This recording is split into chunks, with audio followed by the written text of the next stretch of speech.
It's complicated. किसी ने ये एक्सपेक्ट नहीं किया था कि संजय मित्तल इस समय वापस घर आ जाएगा। कुछ समय के लिए लिविंग रूम में मौजूद सारे लोग दरवाजे की ओर देखने लगे। नौकर को जैसे ही ध्यान आया, वो आगे जाकर सिर झुकाते हुए रिस्पेक्ट के साथ संजय को अंदर लाने लगा। बॉस। संजय हॉल में मौजूद सभी लोगों को देखने लगा, बट उसने जानबूझकर अर्पिता को अवॉइड किया क्योंकि वो शायद उसके इमोशंस को इफेक्ट कर सकती थी। वहां सबको देखकर उसने नौकर से पूछा, ये क्या हो रहा है? संजय के पीछे पीछे उसका असिस्टेंट भी हॉल में आ गया और अपने बॉस की ओर देखने लगा। वो दोनों पहले ही काफी सीरियस बातें डिस्कस कर चुके थे। उसके लिए सोचना नामुमकिन था कि उसके बॉस क्या ऐसी बातों पर ध्यान देंगे, इसलिए कि ये बात लिटिल प्रिंसेस से जुड़ी थी या अर्पिता। जैसे ही ये शब्द उसके मन में आया, वो डर के मारे कांपने लगा। ये जरूर उसका वहम है। मिस्टर संजय, जैसे ही मैं अपने शिफ्ट के लिए जाने लगी, मैंने देखा कि लिटिल प्रिंसेस की दवाइयों के साथ किसी ने छेड़खानी की है और वो सारी गीली हैं। बिना किसी हिचकिचाहट के साक्षी ने नौकर के बोलने के पहले ही पूरी बात संजय को बता दी। उसकी आंखें संजय के चेहरे से हट ही नहीं रही थी। आखिर वो अब जब संजय की गुड बुक्स में आ सकती थी, तो वो कैसे ये मौका छोड़ देती और अर्पिता को नीचा नहीं दिखाती। जैसे ही उसने अपनी बात खत्म की, उसे समझ आया कि वो काफी डेस्परेट दिखाई पड़ रही थी। तुरंत ही वो अपने आंखों के कोनों से मगरमच्छ के आंसू पोंछने लगी। मैं खुद को संभाल नहीं पाई। मुझे माफ कीजिएगा मिस्टर संजय, मुझे अनन्या की बेहद फिक्र है। साक्षी जानती थी कि संजय अपनी बेटी की बात आने पर अर्पिता को नहीं छोड़ेगा, पर किसे पता था कि वो साक्षी की बात सुनकर जरा भी रिएक्ट नहीं करेगा। उसने तो साक्षी की ओर देखा भी नहीं। वो साक्षी को इग्नोर करते हुए अर्पिता के सामने जा खड़ा हुआ। तुम अपनी सफाई दे सकती हो? वो गुस्सैल चिड़ी हुई आवाज अचानक से कानों को प्यारी सुनाई पड़ रही थी। अर्पिता साक्षी की हुई हरकत से काफी गुस्सा थी, पर अब वो संजय की आवाज सुनकर हैरान नजर आ रही थी। उसने क्या कहा अभी अभी? संजय की आवाज अचानक से इतनी अच्छी क्यों लग रही थी? बस इसलिए कि उसने साक्षी के लगाए हुए इल्जाम को सच नहीं माना, या मुझे सफाई देने का मौका देना चाहता है? किसी वजह से अर्पिता को अच्छा लगने लगा, बल्कि उसका गुस्सा भी अब शांत हो चुका था। वो मैं नहीं थी जिसने मेडिसिन को गीला किया। अर्पिता, तुम्हारी हिम्मत कैसी हुई मिस्टर संजय के सामने झूठ बोलने की और अपनी गलती ना मानने की? जैसे ही अर्पिता पूरी बात समझाने लगी, साक्षी जल्दी से आगे बढ़कर उसे रोकने लग गई। मिस्टर संजय, रूम में सिर्फ हम दोनों ही थे। जैसे ही उसने मेडिसिन का डिब्बा खोला, सारी मेडिसिन गीली हो चुकी थी। मैंने ये सब अपनी आंखों से देखा। अर्पिता के अलावा ये कौन कर सकता है? अनन्या मिस्टर संजय की इकलौती बेटी है। उनका स्टेटस बहुत इम्पोर्टेंट है।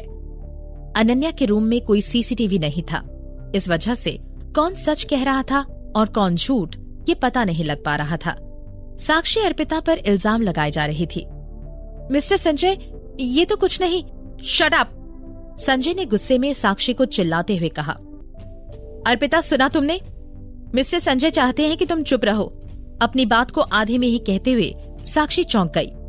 हैरान होकर वो संजय की ओर देखने लगी। मैंने कहा तुम चुप रहो। संजय ने हर एक शब्द के बाद रुकते हुए गुस्से में कहा। क्या? साक्षी दंग रह चुकी थी। नौकर जल्दी से हालात को समझकर साक्षी को समझाने लगा। साक्षी, मित्तल हाउस में जब तक संजय सर बोलने का मौका ना दे, तब तक तुम अपना मुंह बंद ही रखो।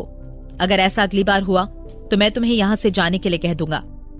साक्षी, इस समय क्या संजय को अर्पिता पर गुस्सा होना चाहिए या उसे घर के बाहर निकल देना चाहिए? तो फिर वो यहाँ खड़े होकर मुझे क्यों लेक्चर सुना रहा है? संजय पीछे पलटकर सोफे पर बैठ गया। उसे देखते हुए लग रहा था कि वो अब इस मामले को पर्सनली सॉल्व करेगा। इतने सवालों के होने के बावजूद नौकर ने अपना मुंह खोलने की जुर्रत नहीं की। उसने अर्पिता से कहा, तुम अभी तक चुप क्यों खड़ी हो? अर्पिता अब कंफ्यूजन में आ चुकी थी। उसके मन में ढेरों सवाल उठ रहे थे। वो हैरत भरी नजरों से संजय की ओर देखने लगी। उसे नहीं पता था कि आज उसके साथ क्या हो रहा है।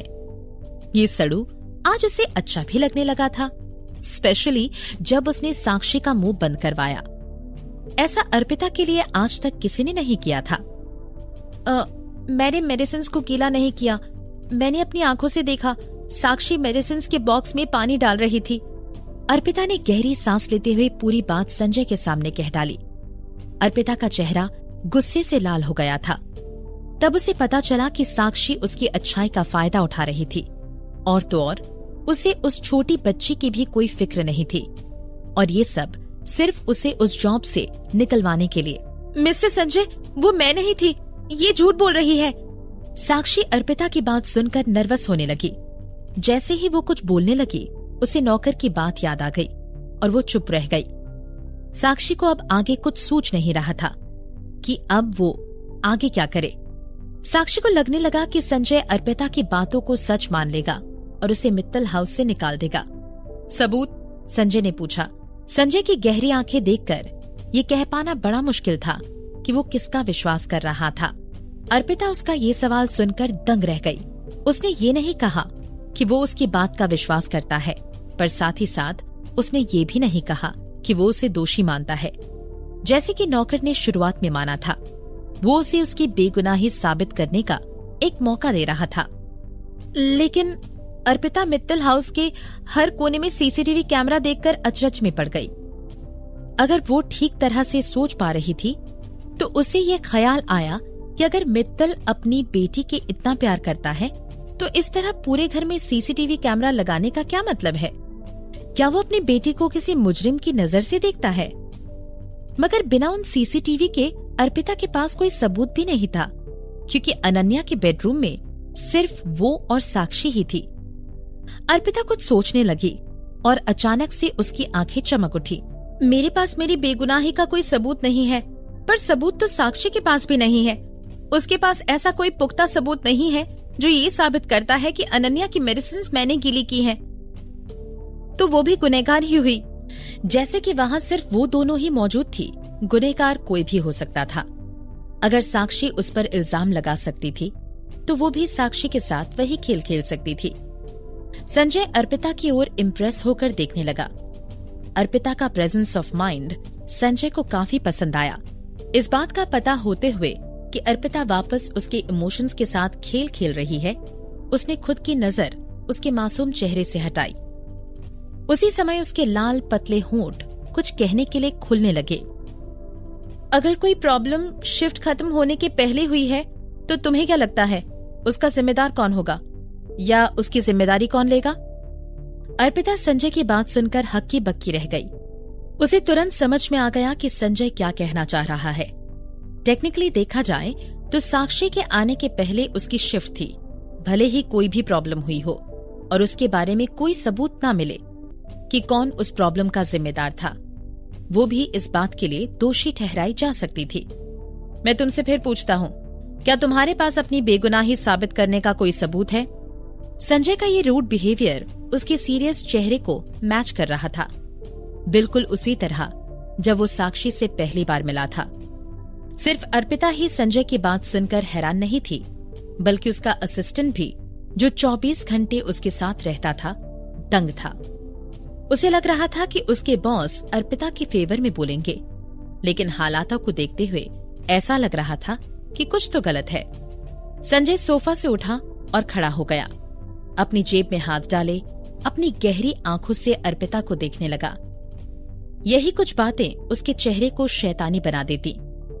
वो कुछ इस तरीके से अर्पिता की ओर देखता कि अर्पिता भी नहीं समझ पाती कि वो चाहता क्या है। You are fired. इससे पहले कि वो अपनी बात पूरी करता, वो पीछे मुड़कर जाने लगा। मिस्टर संजय, मैं ये मानने से इनकार करती हूँ